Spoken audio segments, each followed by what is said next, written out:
A good sailor knows a good anchorage when he sees one. Matthew Flinders did while charting our coast in 1802. The lush green hills at the foot of this peninsula he named Lincoln after his English home.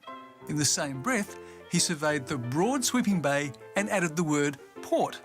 And maritime blood has pulsed through the veins of Port Lincoln ever since.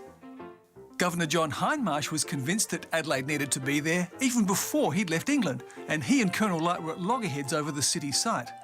That standoff continued whilst Hindmarsh and his wife were settling into their mud hut government house on the banks of the Torrens. Light said his site was superior because of the river running through it, where Port Lincoln had little water or none at all. The history of South Australia was determined at a meeting that was held in a tent that was pitched right here near the Padawalunga. It was Light versus Hindmarsh, the site of Adelaide versus the site of Port Lincoln.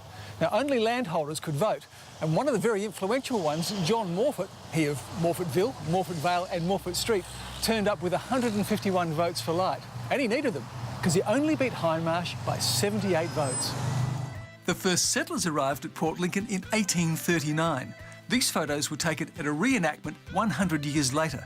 The locals got right into the spirit of it. Everyone went to the bother of dressing up for the day. Here, some of the local ladies, complete with young photo bomber in the background. In 1870, Port Lincoln looked like this, a town of several hundred people and a jetty built in 1859 reaching into Boston Bay. Here's Tasman Terrace back then. By the turn of the last century, homes and businesses were stretching around the bay. Tasman Terrace looked like this, and the jetty was a hive of activity. It was the lifeblood of Lincoln.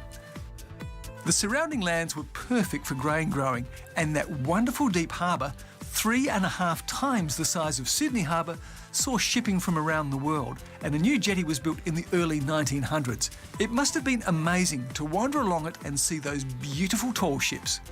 Of course, grain and shipping is just one aspect of Port Lincoln's ongoing story. The other is fishing.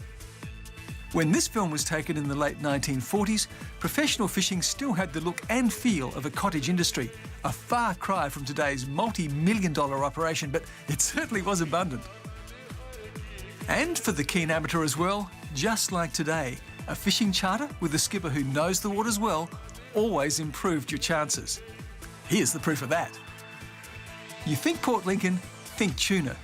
That fishing industry has brought the district wealth and fame, but it started out with just 2 boats in 1952. Prawns and oysters have also been fished out of Lincoln, so too abalone. And whilst the windjammers no longer tie up the jetties to load grain, ocean-going and racing yachts are regular features in the vast deep waters of Boston Bay. If there's one tourist attraction that brings to life the early soul and spirit of Port Lincoln and the ebb and flow of the relationship between its people and the ocean, it's the Axel Stenros Museum on the Lincoln Highway. Axel was a Finnish seaman who came ashore in 1927 with his mate Frank Laxo, and they never left. Nearby, you can see the Nabila, the first tug based at Port Lincoln. Inside, you feel as though time is irrelevant. The workshop looks as though Axel and Frank have just downed tools for a sec and snuck outside for a breath of salt air. They lived and worked here. Axel brought his wife to live here too. One of the boats the friends built still bobs in the bay, a link between the old Port Lincoln and the new. This is how colonial artist George French Angus saw Boston Bay from Winters Hill around the time of first settlement. It was pretty impressive back then and still pretty good in jumpy black and white in the late 1940s. And today, that sense of space and the sheer natural beauty is everywhere you look. It's a view that you just never get tired of, but it could have been quite different.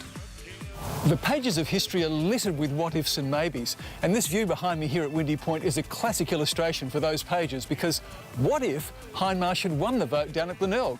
Maybe this would be the view from Winters Hill at Port Lincoln. Imagine that, and imagine what would happen to the Lincoln National Park. That would be full of houses, and maybe the good citizens of that Adelaide would sneak off to glorious Coffin Bay, just like we nick off to Victor. And if that had happened, what would this view look like now?